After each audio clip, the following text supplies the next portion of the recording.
What is up, guys? It's your boy Brennan, aka Drip, aka Galaxy God, back with another video. In today's video, we got another lovely discussion video on the Photon Jumper and the Last Hope numbers, or whatever the other card is. You all have really been asking for my opinion on those cards. I love to see it. I really do. I love hearing you all want my opinions on things, definitely when it comes to like Galaxy Eye stuff and other archetypes that myself and the rest of my DD fam share the passion for. Certain things I will get into. This video is probably not going to be long. It's not going to be an in-depth, like depth discussion. It'll probably be standard length video, or maybe a little under. I'm not going to go into too much details about it, because we'll get more into that when we get into it. I'm just going to give my honest opinions, what I think about the cards, what do I think they contribute, and stuff like that. I'll also probably have the pictures of them over here so you can see them if you have not read them yet, so you'll be able to read them for yourself or read along with me. I'm going to be reading off of a piece of paper I had to write the effects down on, because my son lost my little USB thing for my mouse, so I can't use my computer right now, so I had to write it down, but that's fine. So there might be a little bit of summarizing there, but just hang with me and just know I know what the cards do. The first card we're going to talk about, because we're going to start with the bad and then get with the somewhat like good, if that makes sense. And their own are like they're basically kind of like even when it comes to like utility for the most part ish. But the one that I really like, kind of don't like, the one I don't like the most is the spell card Last Hope numbers. I've seen some people like going crazy over this card, like, oh my gosh, Drip, did you see the new card that came out? It's like so broken. I'm like, I'm so excited that we get new support, because anytime a Galaxy House gets new support, I'm down for it. I'm ready for it, no matter what it is. And I'm happy that we're getting this. I really am. But there's a lot to unfold. So let's get into it. The card's called Last Hope Numbers. This card is always treated as a Galaxy Eyes card. Thank God it put that in the description, or it would literally be completely worthless, like that other card. I can't remember the name of the other spell card that had Galaxy Eyes on the front. It was like number C107 or something like that on the front of the card. You all probably let me know down in the description. If I remember correctly, that card wasn't even considered a Galaxy Eyes card, so it wasn't even searchable for us. We just had to hard draw it, which it wasn't very good anyways. But the card reads, pay half your life points, then target 2 monsters in your graveyard. For the rest of this turn, after this card resolves, you can only special summon monsters from the extra deck once, not counting this effect. Also, special summon both of them and immediately XZ summon. So, hear me out. It negates their effects when it summons it. I don't care about that. That's fine. But what this seems to me is a worse and more restricted version of Galaxy Trance. At the cost of half your life points, you can special summon 2 cards from your graveyard. Granted, you do not pay your life points for cost. So if they were to bell it or ghost bell it or something like that, you don't take the damage. That's fine. But it's still, I think Galaxy Trance is far better in that regard, because this card only would come up in a like super simplified game state, to where you don't have very many utility cards or resources in the deck, and they're all in your graveyard. And you have to pay half your life points, which life points is not like a terrible thing, because life points don't really matter in modern Yu-Gi-Oh! But in my personal opinion, I feel like they do matter in modern Yu-Gi-Oh! Sorry if I hit the mic. The reason why I say that is because of time. The time rules are just getting more and more frustrating and more annoying as time goes on. So there's that to consider. Also, like, Galaxy, I don't know, man. I just really feel like Galaxy Trance is a lot better, because the only restriction you have from that is you are locked into You can't use normal summon effect, blah blah blah. Let's I believe it's Galaxy or whatever, Galaxy or Photon cards, and you don't have the extra deck restriction because the way that Galaxy Eyes Photon works is it thrives on like it thrives on interaction with their opponent. It's not an archetype that can just summon something once from the extra deck and completely change the game unless you're staring down an attack position monster and you make number 42 and you're just attacking for game. You make prime and you're just attacking for game. That's the only thing that would change the entirety of the game being one monster. But this card, like, it applies too much pressure to you and to be able to end the game quickly. That also is applying too much pressure to you to where you have already have broken the board before activating this card. In my personal opinion, if you're activating this card, it's a simplified game state as it is, and it seems like your board has gotten broken, not theirs. Because if you broke their board, then you wouldn't need to be activating this card because it'd be more of a win more situation, if that makes sense. So the restriction to locking you into only one special summon after this card resolves, and the cost of half your life points, and both cards coming from the graveyard, like, but I don't like it. Now, one thing I will say that I will give it on a positive note. Do I think this card will see play? Yes. Do I plan on playing this card as soon as it drops? No. And here's why. This card, what some people I think have overlooked, is this card is basically Bushinki Yashima in a spell card. Okay? Because Bushinki basically takes two, one from hand, one from grave, and then immediately overlays. The best part outside of being able to pop back row with Bushinki if a XZ and under its arrow activates effect, the best part about Bushinki is she allows you to play around Nibiru hard because it doesn't give your opponent a window of interaction in order to nib you. So because it says special one, target one engraved, blah, blah, blah, same level from hand, immediately special summon them, negate their effects, and immediately overlay.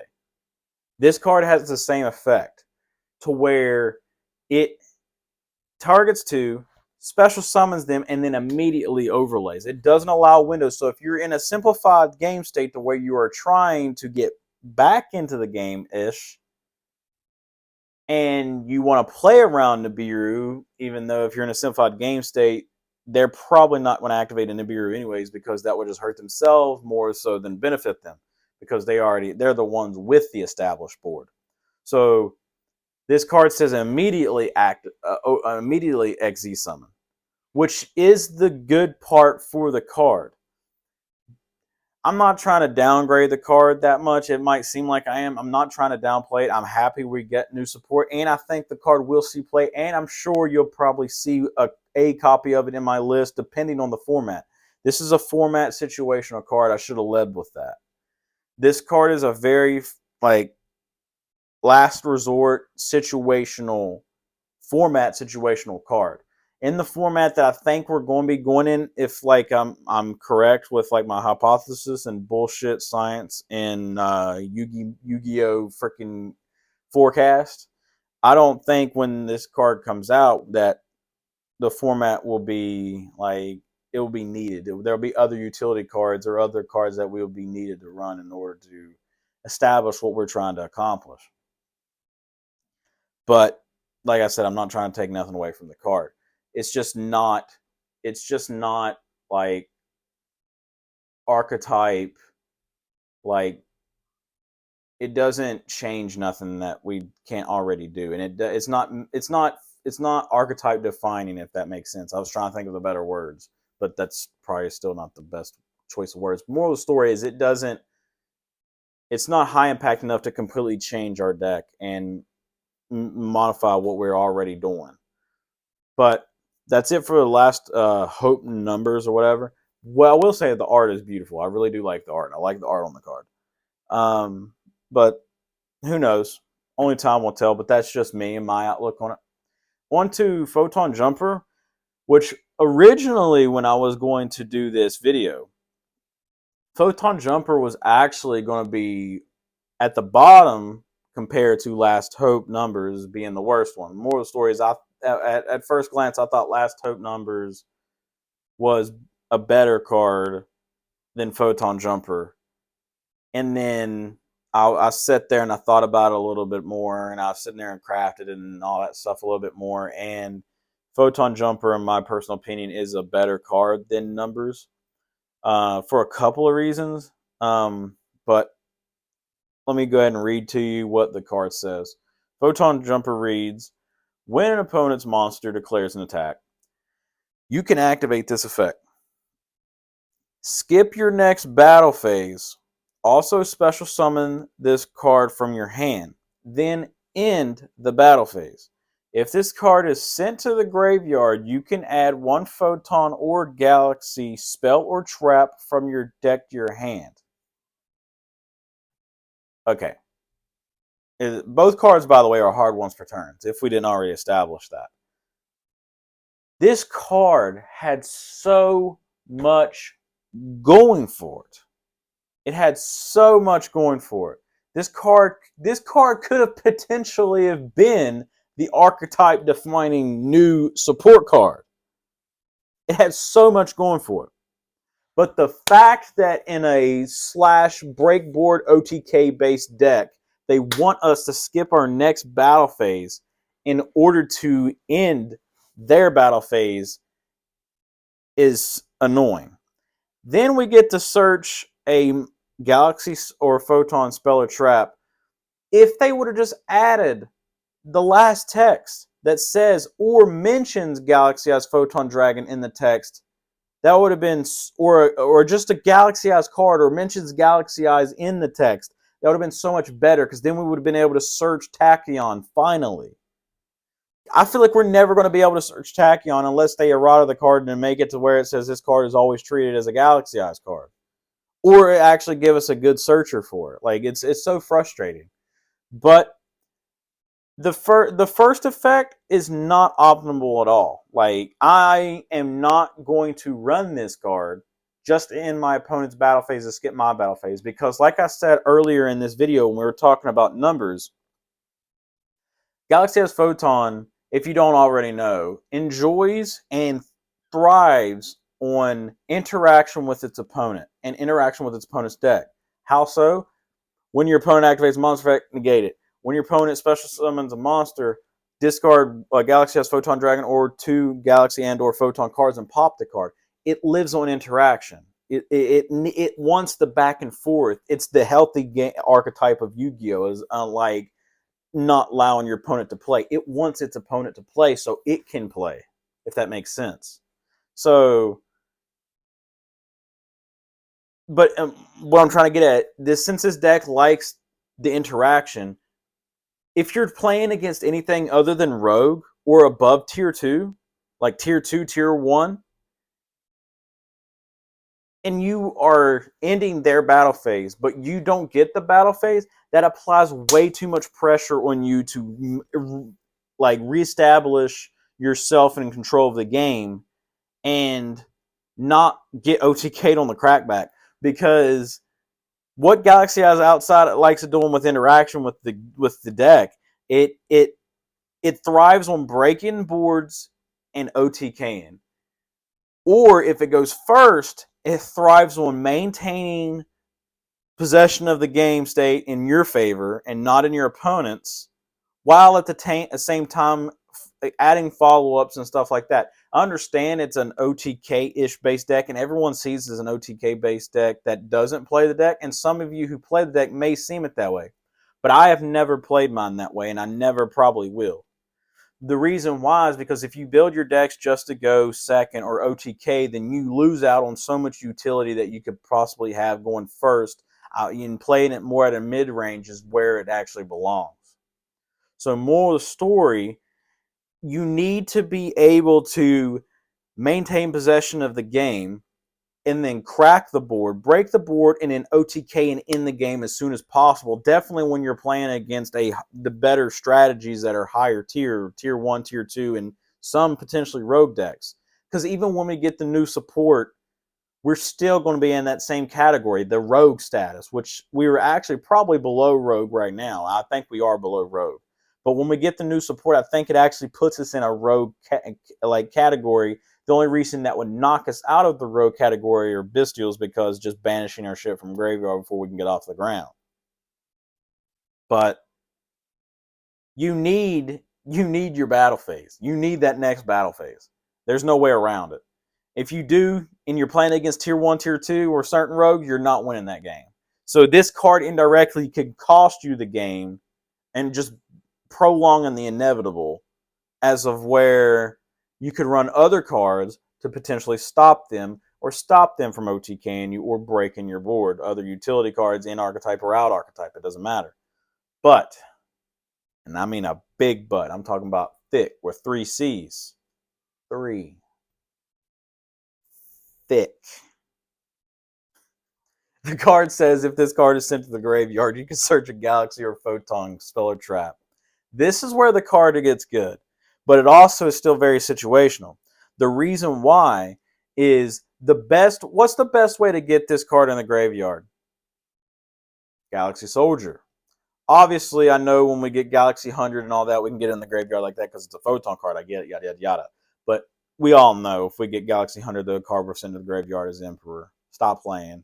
Stop joking yourself. Stop it. The best and most optimal way to send this card to get this card in the graveyard is Galaxy Soldier. The other way would be summoning it and then hoping they attack over it, which they're obviously not once they read the card. Using its first effect, get on the field, yada, yada, yada, then send it to the graveyard, blah. But no, the best way to get this card in the graveyard is Galaxy Soldier if you don't have the old reliable combo Galaxy Photon Dragon pitch off of Galaxy Soldier. Bread and butter. That will be sending this card so you can search, because what that does is, definitely in the upcoming format post Photon Hypernova, it saves us from having to burn resources in making Photon Dragon, the XZ, in order to search. So it allows us to keep our board presence because that's what Galaxy Eyes needs. That's why back in the older days it was hard for us to play because in the branded format, because it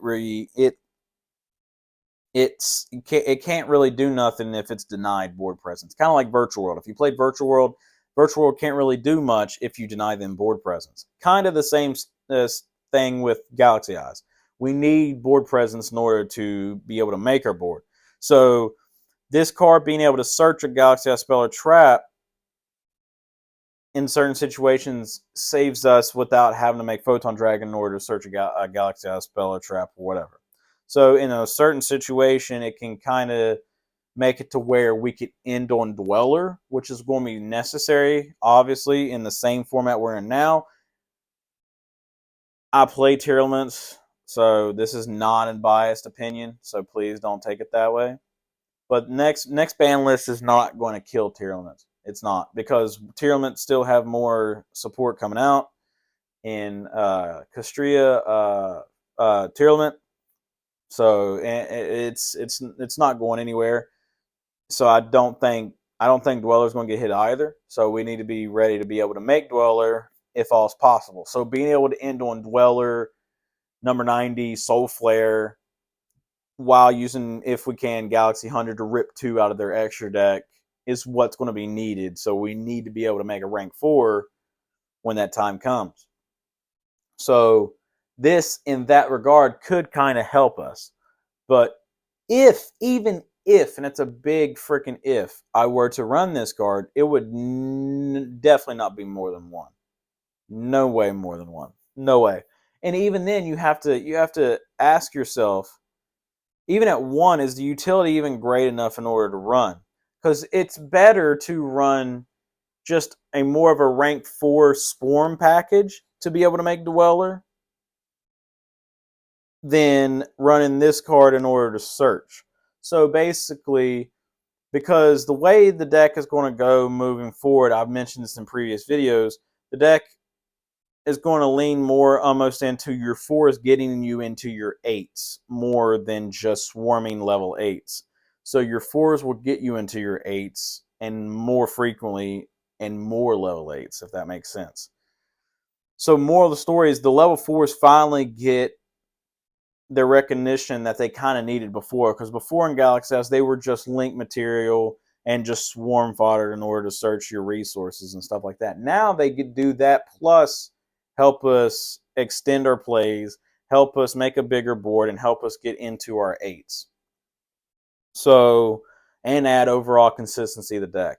So the consistency mainly comes from the 4s, and the boards mainly come from the 8s, if that makes sense. So, but neither one of the cards will probably see much play. Definitely from me that much. They're both gonna be like format based mainly. Last Hope numbers. Photon Jumper won't see much play from me, hardly at all. It's just too much of a situational card. I don't like the fact that I get a Rhoda / Searcher in a situational card that's not really an extender. Now, if it extended itself like Photon Vanisher or something like that, then hell yeah, I'll be running like crazy. But it's too situational for me, and from a competitive standpoint, you know this, you've heard it from me. I'll say it again if you're new around here. In order to play the deck at its highest like ceiling, you need to be able to simplify the game and simplify your deck. Do what it does best. Don't think of these other like situations that may never occur, or they only occurred once and once in a blue moon. Don't do that. That's not necessary. It's really not. Simplify what your deck likes to do and stick to it. And that's make rank 8s and make rank 4s and do it consistently. That being Soul Flare 90 Dweller or Soul Flare 90 38 and Photon Dragon, because we can actually extend farther with this new support. So you need to be able to do that and try to do that with it in the most consistently manner. But that's my take on the cards. Who knows? Maybe we'll get new support that is added to this later down the road that makes these better, or the format shifts and then these become more like optimal. Anything can happen since then. That's why I said they're format based. But you know me, you and I, we'll all talk about it the more in the closer we get and the way the format changes. But that's my take on them right now, and I'm sticking to it. And usually I am correct on these things. But let me know in the comment section down below what you guys think of it. Let me know if you think you guys are going to run it. No judging at all if you all do. I just like trying to make the most competitive deck profiles as I can that can compete with the most the weird situations being limited. But I love you guys so much. It's your boy Brennan, aka Drip, aka Galaxy God. Signing out till next time, guys. Peace. Good dueling.